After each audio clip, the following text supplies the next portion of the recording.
Welcome to SGTV, and it's time for news. Deep-sea divers find World War II ship that killed over 1,000 Australians. A wreck of a ship, the Montevideo Maru, from World War II carrying more than 1,000 people has been found 4,000 meters deep into the sea that was destroyed off the Philippines by an American submarine, AFP reported Saturday. The ship carrying prisoners of war was hit by the U.S. submarine USS Sturgeon in July 1942. It was Australia's most disastrous event in its maritime history that killed 979 Australian citizens, including at least 850 military personnel. Silentworld Foundation said civilians from 13 other countries were also aboard, bringing the total number of prisoners killed to about 1,060. Prime Minister Anthony Albanese noted on social media that at long last, the resting place of the lost souls of the Montevideo Maru has been found.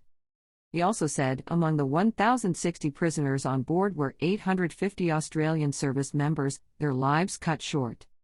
We hope today's news brings a measure of comfort to loved ones who have kept a long vigil, he added. The search by sea explorers commenced after the planning of 5 years on April 6 in the South China Sea northwest of the Philippines' main island of Luzon. The ship was discovered just after 12 days with the help of high-tech equipment including an autonomous underwater vehicle with sonar. The remains of the ship are deeper than the wreck of the Titanic. The wreckage will remain undisturbed on the seabed, out of respect for the families of those who perished, the foundation said. No artifacts or human remains are to be removed, it added. Cost of conflict. John Mullen, director of Silentworld, said that the discovery of the Montevideo Maru closes a terrible chapter in Australian military and maritime history. Mullen, who carried out the search with Dutch firm Fugro with help from the Australian military, said, "Families waited for years for news of their missing loved ones before learning of the tragic outcome of the sinking. Some never fully came to accept that their loved ones were among the victims."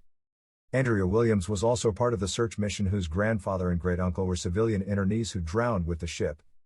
"It was an extraordinarily momentous day for Australians connected with the disaster," she said in a statement, adding that "I could never understand why it was not a more powerful part of our Australian World War II history." According to the Australian Chief of the Army, Lieutenant General Simon Stewart, finding the wreck had ended 81 years of uncertainty for the loved ones of those lost.